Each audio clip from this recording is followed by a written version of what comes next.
So we think this is it? This is not a conjecture. It's not a hypothetical. This is an actual crime scene. A lost city of gold somewhere here in the Amazon. Everybody wants to find it. Oh my God.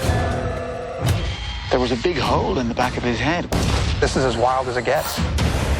We're gonna find some gold, we're gonna find a city. At the very least, we're gonna find some answers. It is one of the most hostile places on Earth. This team is about to go to extreme lengths We have a problem. to find out if the lost city exists There's no way that this is a natural structure. Here we go, here we go. and what happened to those 3 explorers who went looking for it. Is that a bone? I feel my brother. He was here.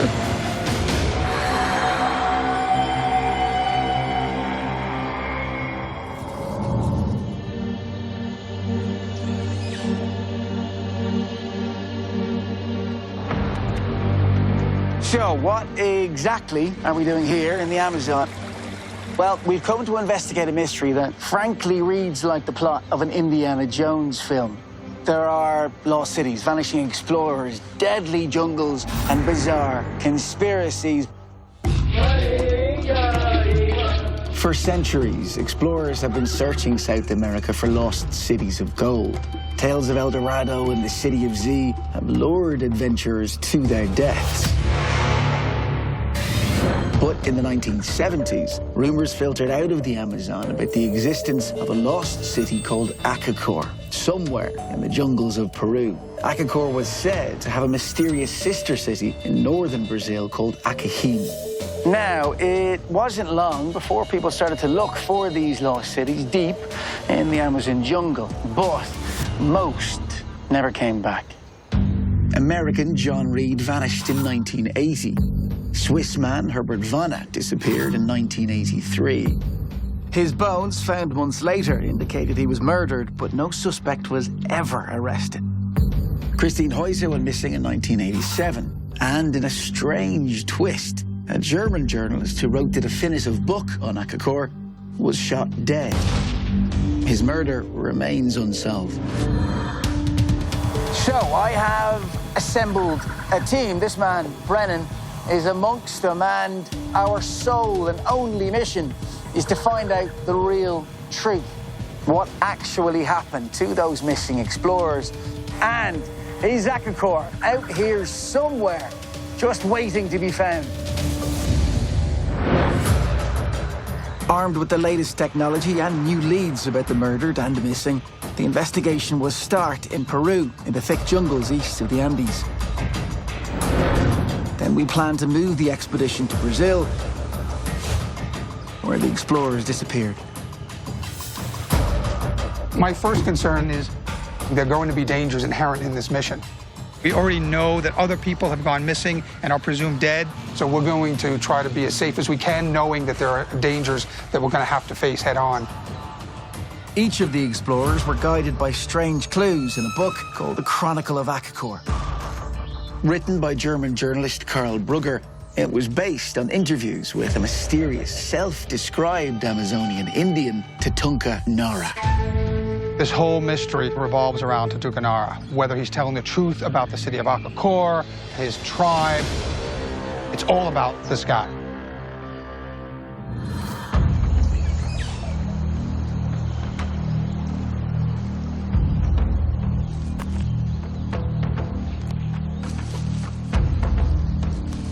Coming to Peru, down in the jungle, this area is so unexplored, and I know that there's a lot to be found.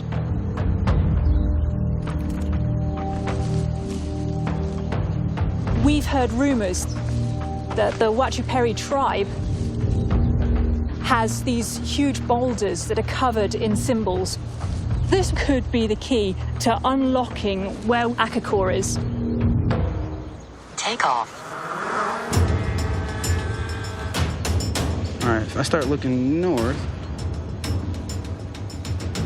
What excites me about this journey is that we're actually looking to find something. We're actually looking to solve mysteries. Like, this is real life. Whoa. Fantastic. That's the way we should be going.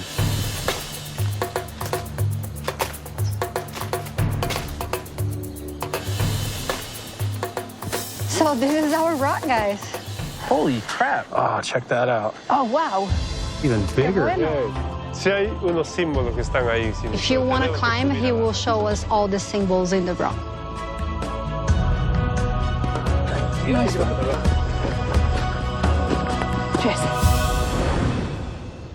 Si ves allá, mira, hay un dibujo. Okay, yeah. That almost looks like the cutbacks of a single-track trail.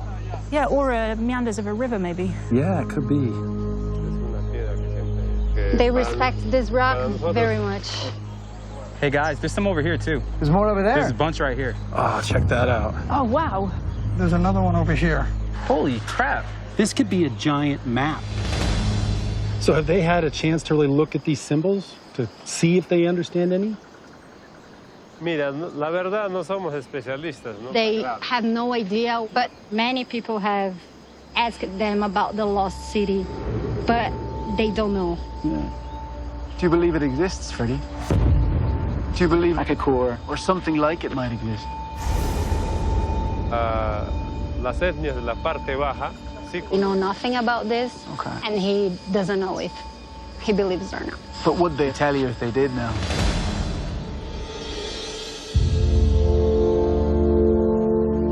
We're checking out these petroglyphs because the Chronicle of Akakor actually states the temple is decorated with symbolic images of our former masters.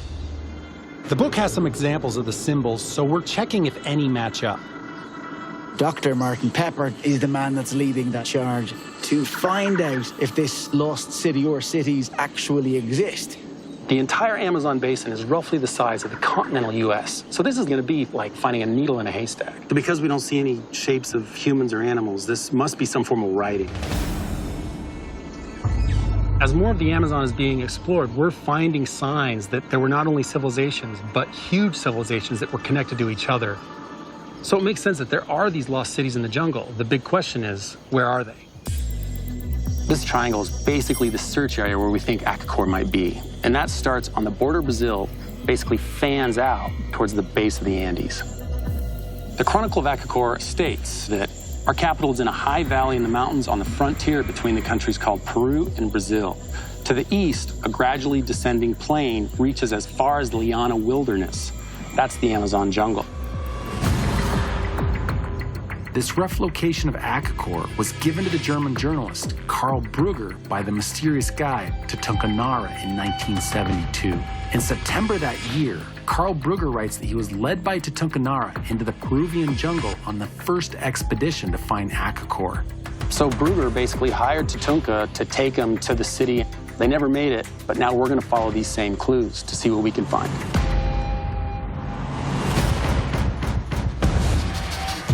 This team is made up of 6 individuals, each of whom has the individual skill sets to get to the answers. I'm a retired FBI agent.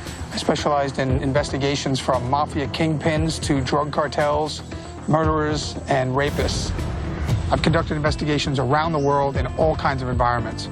I've worked cold cases, and cold cases are solved every day, so I know that this case can be solved. I'll go anywhere it takes to locate the answers to the mystery of 3 missing explorers. Pretty much everything out here is out to get us. I specialize in accessing hostile and remote environments. I've literally been dropped off into jungles and deserts and temperate environments with nothing but a machete and a knife. We've got a team of incredible specialists, and they need to get into these locations to study them, and my role is going to be taking them there. I'm a wilderness medicine doctor. This is personal for me because 3 people went missing in my country, Brazil. I can speak Portuguese, Spanish, and English, and I'll be the link between the locals and my team. I can help us deal with dangerous wildlife, extreme conditions, and any medical emergencies that might come up. I'm the tech specialist of this team. We're here to look in ways that no one else has. I'm going to bring my technology to allow us to penetrate deeper into this jungle than anyone has ever done before, to be able to find this lost city. I am an investigative journalist. Of this adventure, I am the team leader. I need to bring together 2 distinct investigations. One, is there any truth behind the legends that surround Akakor and Akahim, and also the explorers. What happened to them? Among the petroglyphs here in the Wachaperi territory, there's no clear link to the legend of Akakor. But our Wachaperi guide has heard rumors of strange symbols in the neighboring tribal area of the Machigenge people further north. So, Freddie, the trail that we're following is laid out by a book called The Chronicles of Akakor. Would the Machigenge tribe maybe have more of an idea of lost cities of gold, Akakor? Is that a trail we should follow, do you think? Sería importante que vaya. He said, yes, very important we go there. Okay. Coming up. Here it goes. It's about to get real. It's going to be really tough to get up those rivers.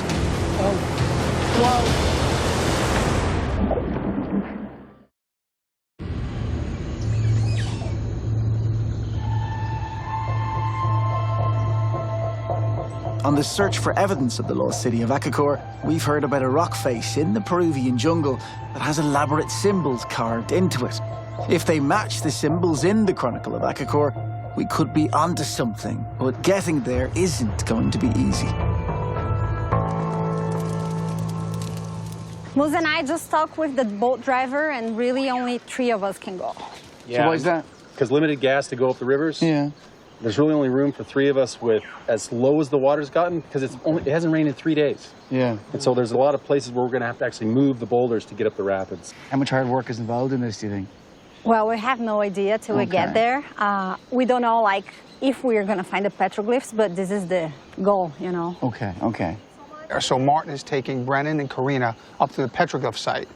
Meanwhile, Paul and I are going to stay back and really dive into the investigative files, look at the research, and come up with an investigative plan. Sit down, lay it all out. Yeah, lay it all out. Take a look. I'll show you what we've got. We've got some from Germany, some information from here. Yeah. To dive in there. Obviously, enough, they need to get up there, see the petroglyphs if they're there, turn around and be back by dark. Underneath the canopy, it's going to start getting dark from about 5 o'clock. So what time are you guys going to turn around? It's a turnaround time. Okay, so at 1 p.m. you guys are going to turn around no matter at what point you got on the river. Mm-hmm. Okay.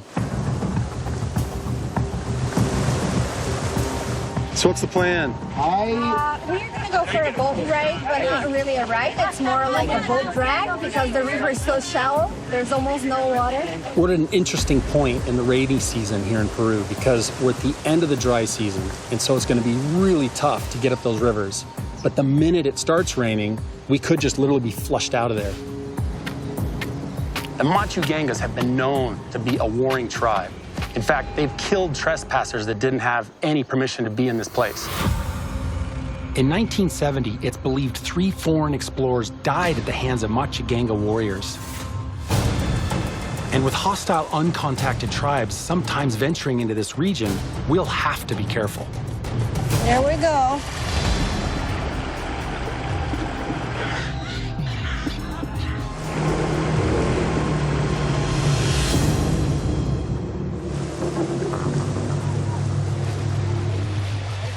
The idea of a boat is that it floats and it makes it so that it's easier to move along water.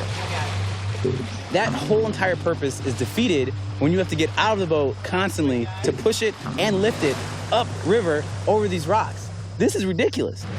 Getting out again. So we get up, get off, get up, get off, like dozens and dozens of times, and it's very tiring. The rapids we're about to get into don't look fun at all.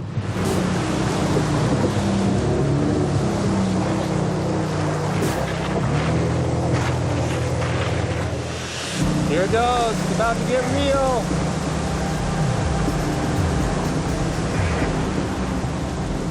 So we're trying again. The first time we didn't make it. It's pretty intense.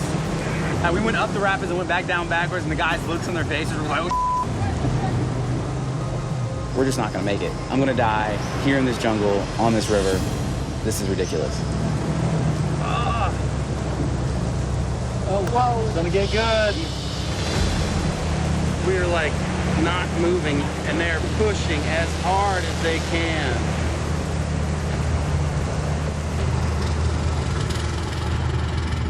This thing is stuck. All those rocks, they are really slippery, so sometimes your foot just get caught in between the rocks, and if you don't take it on the right time, the rapids are pushing you the other way around, and you can hurt yourself really bad. Twist an ankle, and imagine doing that in such a remote place like this.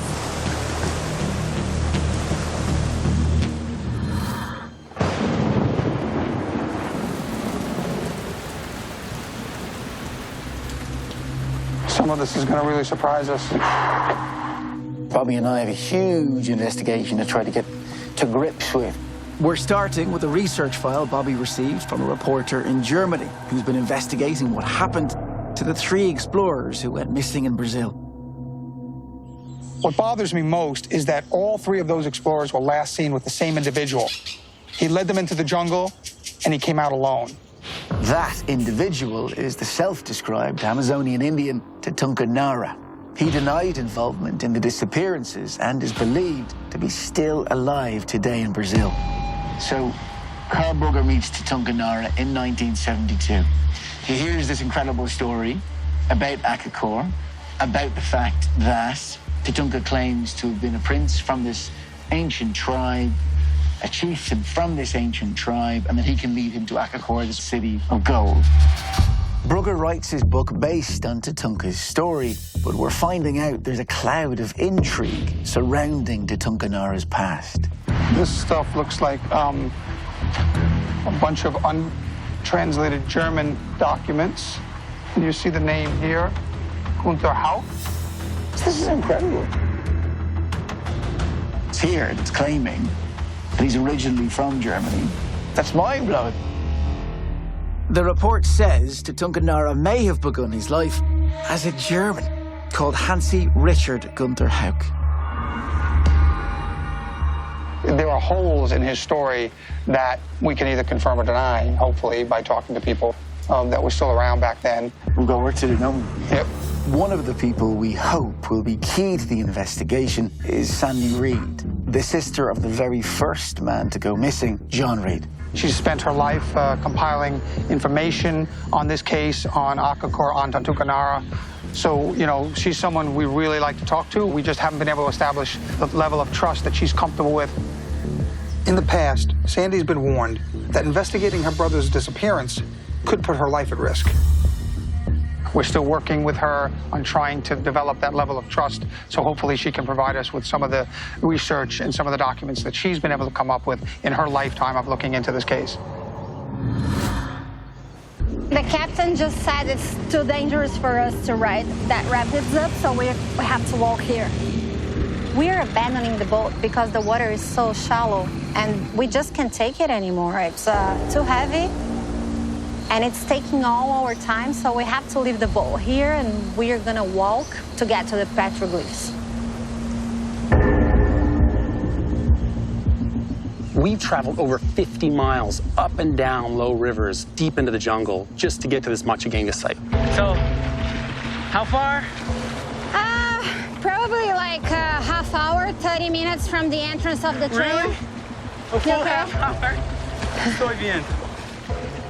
We should have been there like ages ago, but just because of how shallow the river is, it's taking much more. Yeah, we gotta hurry up before we get there and then back before nightfall. Whenever it gets night here, it's really hard to find yourself, like find your way, navigate in the jungle. If it gets dark, it's gonna be dangerous. At nighttime, there's so much more to the jungle that you wanna try to avoid. You want to be in a safe place in your shelter and stay there.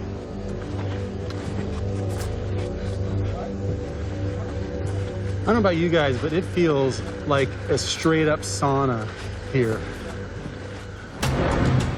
It's easy to imagine how a jungle this thick could conceal a lost city for centuries. Vamos? Sí, por acá. He said we have to cross the river here. You know what's fun? What? A heavy tech backpack. Listen to you complain while Karina has your entire suitcase on her head. Whoa! You good, brother? Oh, wow. My biggest concern is Brennan, because he's kind of a city guy, loves his games, loves his electronics. I don't know how he's going to fare out in the jungle. You all right? Oh. Go ahead. I'm good now. You all right? Yeah, so great. I've never been in the jungle before and been eaten by all these bugs and been through these rivers and had all this pain and dealt with all these problems. It's new. It's very new. I think this is our rock. Check it out. It's covered in petroglyphs. Whoa. I think this is our rock. This is our rock? Yeah. The whole time we were taking these boats upriver and trying to kill ourselves getting there. This isn't going to be worth it. It's only going to be a few signs. We get there and I'm like, whoa. Oh my God, that's so cool. Oh, check it out. This is a big sandstone cliff, and it's covered in petroglyphs, almost like graffiti. Wow. Holy crap. Look at this. There's a lot. This is the exact same pattern I have that I took pictures of the other rock. We're looking for any link to Akakor, symbols, or even directions to another site. Anything that gives us some more information to find a possible city of gold. Okay, so he's saying this is a way that takes from one place to the other. Oh, okay. According to the legend, Akakor consists of both above-ground and subterranean structures. It's supposed to be surrounded by precipitous rocks, just like this one. I would love to have a look up higher. So I think it's crucial we get the drone up. Yeah. We need to get a bird's eye view to see if there's anything up above.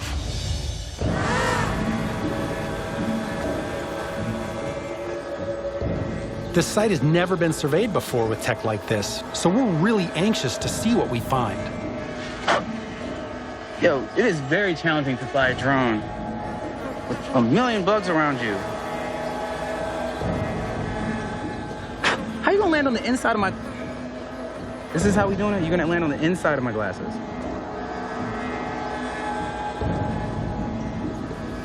I don't really see anything else up here. I don't see any other carvings up high. Analysis of our drone footage doesn't reveal any sign of ruins or possible underground passages. And on the ground, we can't find any link to the symbols on the rock face and the symbols that Carl Brugger noted in the Chronicle of Akakor. The hard part is that our guide just doesn't know. I mean, this predates their oral tradition, and so asking him questions is not getting us anywhere. There was a meaning to it, for sure. Nobody knows it, and nobody can explain to us. The only studies into these symbols date them at between 1,000 and 2,000 years old. Their purpose is unknown. There's only one more thing I want to check. Is there any trace of gold? All right. One of my favorite pieces of tech that I brought out here is the Elemental Composition Finder. Pretty much it's like a gun thing that you point at stuff and it tells you the elemental composition of whatever it is. Yeah, so it's almost all quartz sand, which is a little bit of iron, a little bit of zircon, that's it. There's no silver, no gold. Mystery continues. Let's go? Yeah, I'm ready. I'm very excited about going downriver, not gonna lie. Should be quick, too.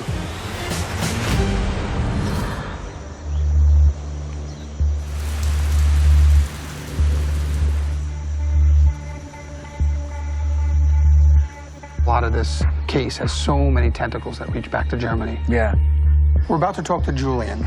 He is an investigative reporter that we've employed in Germany. Julian, Paul is my name. Good to meet you. How are you? I'm fine. How are you doing? Good, thanks. Good. Julian sent us the preliminary research file, which included information on Swedish-German citizen Christine Heuser, who disappeared in 1987, and Swiss man Herbert Vonner, who went missing in 1983. In the cases of Christine Heuser and Herbert Vonner, do you know if there are police records and investigations that did take place in the past? Herbert Vonner's disappearance in the Brazilian jungle, that prompted an investigation by the Swiss police. And I have requested to be able to look into those files, but so far I haven't received a response.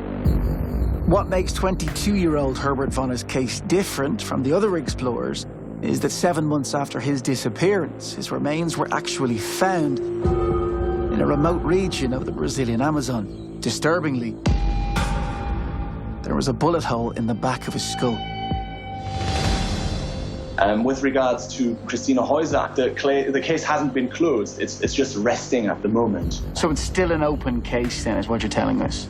That's right. For some reason, the Brazilian authorities didn't let anyone from the German police into Brazil. That's a red flag. They're saying that, look, we're looking into this ourselves, we're investigating these cases, and we'll let you know if we'll find anything.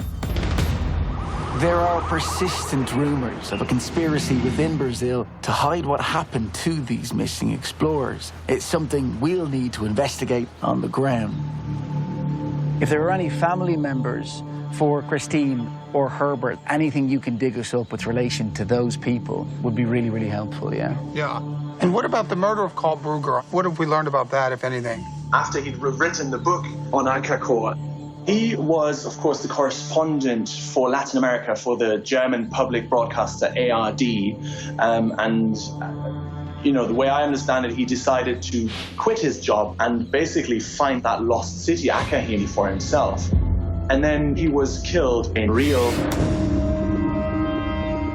It all seems very mysterious in terms of the timing. He was just about to go on another expedition. Sure, if someone had a motive, then the motive lies in what Karl Brugger was about to do in his life if he was not killed. Yeah. Because the reason a murder like that takes place is to stop the individual from doing whatever they're about to do. Sure, and he was just about to definitively prove whether or not Acahim existed.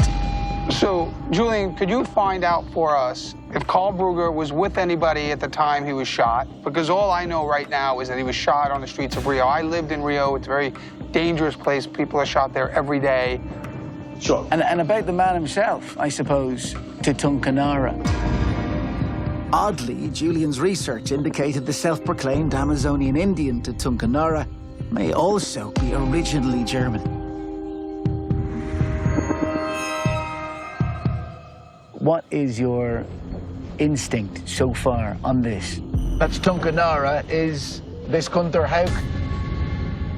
It's really difficult for me. You know, there are so many stories, so many conflicting reports that you find when you start, looking into this.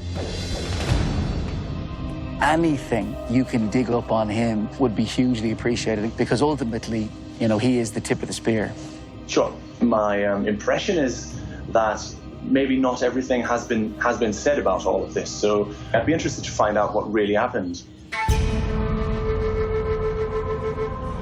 I can only tell you that, in my experience, if 3 people went missing and they were all last seen alive with one individual, that individual would be subject to a very intense investigation. Yeah, which doesn't seem to have happened here. Doesn't seem to have happened in Brazil. Not at all.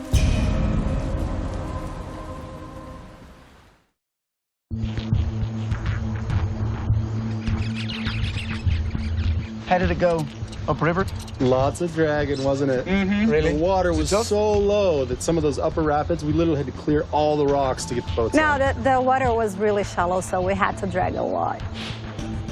Unfortunately, the team's trek upriver to examine the petroglyphs didn't reveal any link to Acacor. What about next steps? What do we got?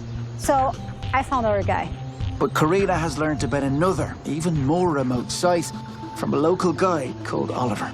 Oliver, this guy has been to the Maracari, and they have seen the petroglyphs that's similar to the book. They're similar to the Chronicles of Acacor. Exactly. Might match it. Yeah. Well, that's exactly what we're after. It's a very This is good. unique site, and there might be other rocks around. That's what they are saying, that nobody has ever been to. Okay. He took some photos of these petroglyphs. He's willing to show us when we get to Boca Colorado.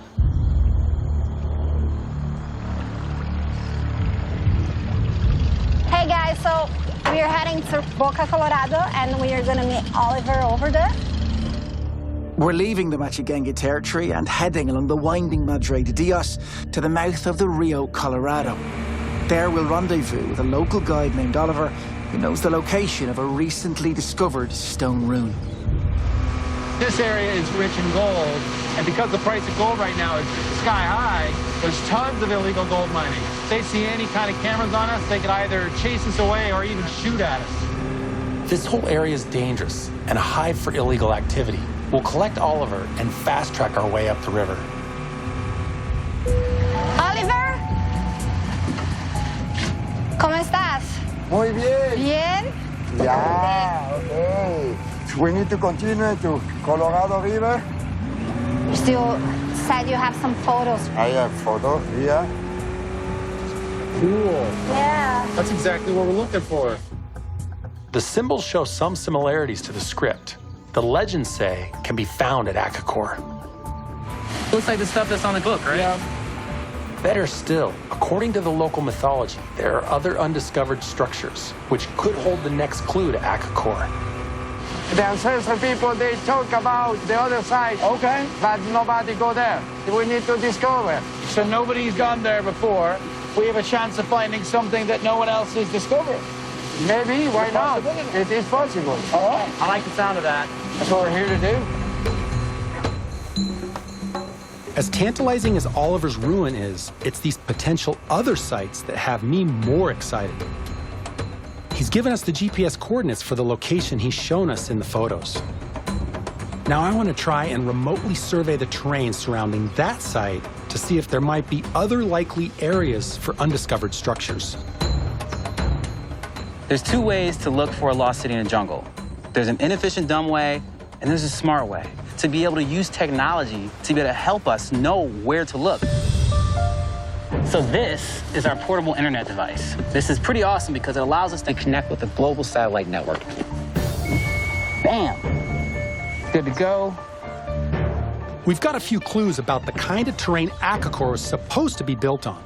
The Chronicle of Akakor states they always have to be settlements that are facing east, typically on top of a hill. To find out if there are places that fit this criteria near the known site, I've called in help from back home. I got a buddy named Grunberg in Arizona that's a professional map maker. Hey, Grunberg. What he's going to allow us to do is essentially a targeted search. We have some ideas of where we're trying to find this lost city, but we need to really nail it down. Currently, we know of one known site in the area, but what we want to do is use mapping software to see if we can find other sites around that same area. These are things like a slope of 0 to 20 degrees. They always have to be settlements that are facing east, typically on top of a hill. So the key is if you can give us a map of each one of these and then overlay them and find the best possible places to look for the next site. And the coordinates. We have GPS coordinates for you. This is Megan. So we're working with WGS 84, and here are the coordinates. All right. According to legend, Akakor is not just one site, but a series of interconnected rectangular structures. If Grunberg's analysis allows us to pinpoint other sites near the one we know about, it could mean we're onto something big. All right, I got the email from Grunberg. All right. Coming in. That's very cool. See right there? Yeah, it's all there. The black dot represents Oliver's known site. Since Akakor is supposed to be located on a hilltop, the ridgelines are highlighted in green. Pink represents the regions which are flat enough for structures. And because Akakor is said to face the rising sun, east-facing slopes are seen in dark green. By overlaying all these criteria, we reveal suitable locations for other sites in red. Looking at the maps he just gave us, there's actually a handful of sites that are awesome. So I took it a step further and just literally looked at what the satellite image looked like. Yeah. And there's actually a right angle. And I don't know, I'm not in nature as much as I should be. Yeah, that's unique. Wow. What's really exciting, when we took Grunberg's map and we overlaid it with just a satellite image, there's this weird anomaly. It's actually a right angle, something you do not find in nature. The anomaly is about a mile as the crow flies from the site Oliver already knows about. Could this be one of the rectangular structures referenced in the Akakor legend? This is so exciting. Exactly, and it fits all the same criteria to everything that you gave. There's probably something artificial there that we definitely have to check out. We've decided to shift our expedition to target this potential site.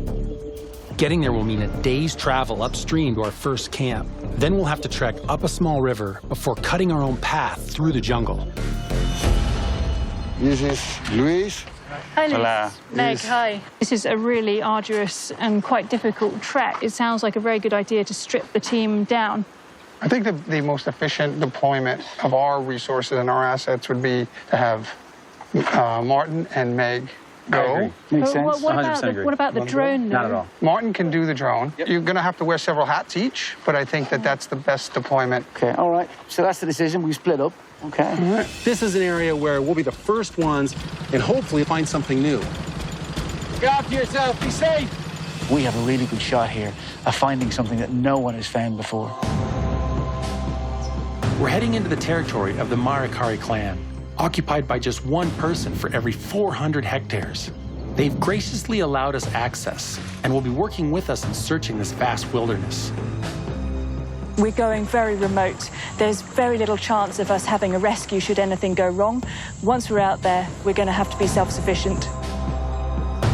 Meg is my absolute lifeline here because I think without her, I'd easily die in this.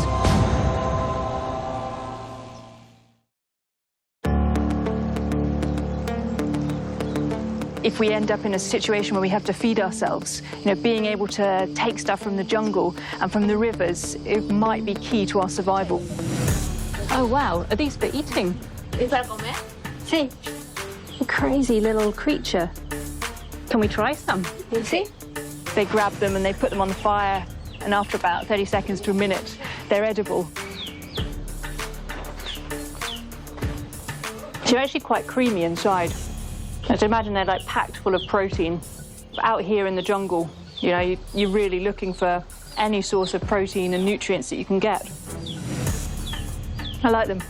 Gracias. Adios.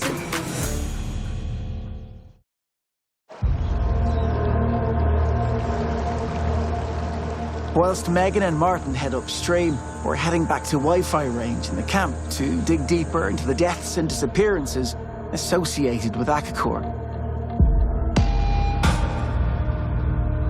And we've got a new lead from Germany on the unsolved 1984 murder of the author, Karl Brugger.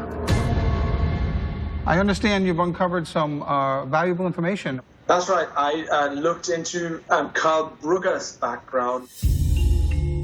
Karl Brugger wrote the book, The Chronicle of Akakor. I mean, he set this all in motion, and he was about to embark on an adventure, an expedition himself, which related to the lost city of Akakor, and he's murdered as he's about to embark on this adventure.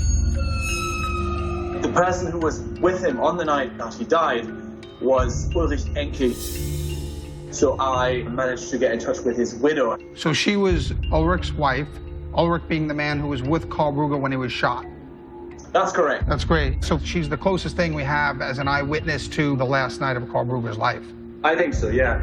Send me along her contact information, and I'll put a call into her and maybe give us some insight on this murder.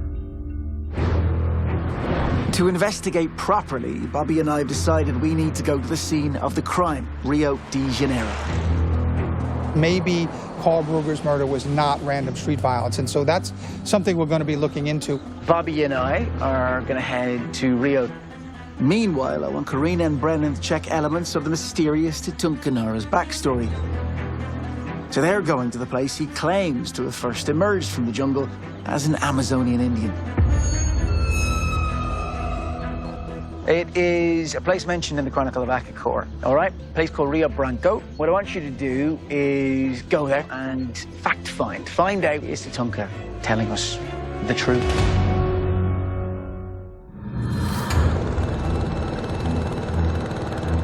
This is really exciting because as we started this trip in the flat Amazon jungle, we didn't see a lot of places for a settlement to occur.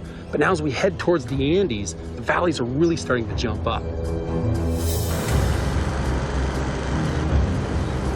I've noticed a few things that are kind of daunting. Right off the shore of the river, it's solid jungle.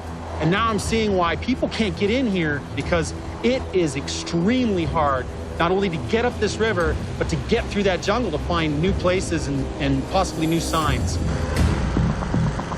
The mysterious right-angled clearing is going to be brutal to access, and our journey upriver could be just as treacherous. Once it really starts dumping upriver, it comes flushing out, which means the level right here can raise up to 10 feet, which makes passage up this river nearly impossible.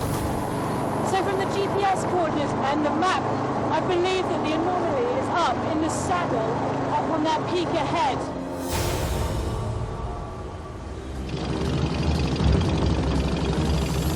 We finally arrived at camp, and I'm a little worried because we can see some clouds in the sky, and the river's at its lowest. And so if it lets loose on rain, we're gonna have some issues. Did you see on that last rapid as we were coming up, there was that obvious ridge that came up with that saddle? Yeah. From the GPS, that seems to be where the anomaly is. You can see it from the river. Whoever lived there was able to see everything from there. Yeah, let's get our hammocks up because I think it's going to rain. Okay.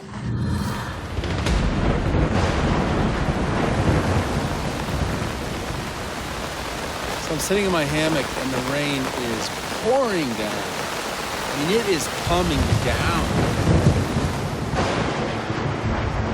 Torches, people yelling. All of a sudden, the surge coming through the river. We're royally. It is scary. In the coming episodes. Wow. This is definitely man-made. Is that like a door? Damn it. Holy crap. This could be the key. I'm getting hammered. Get her out of there now. Somewhere along this river, somebody knows the truth. We've got to be really careful.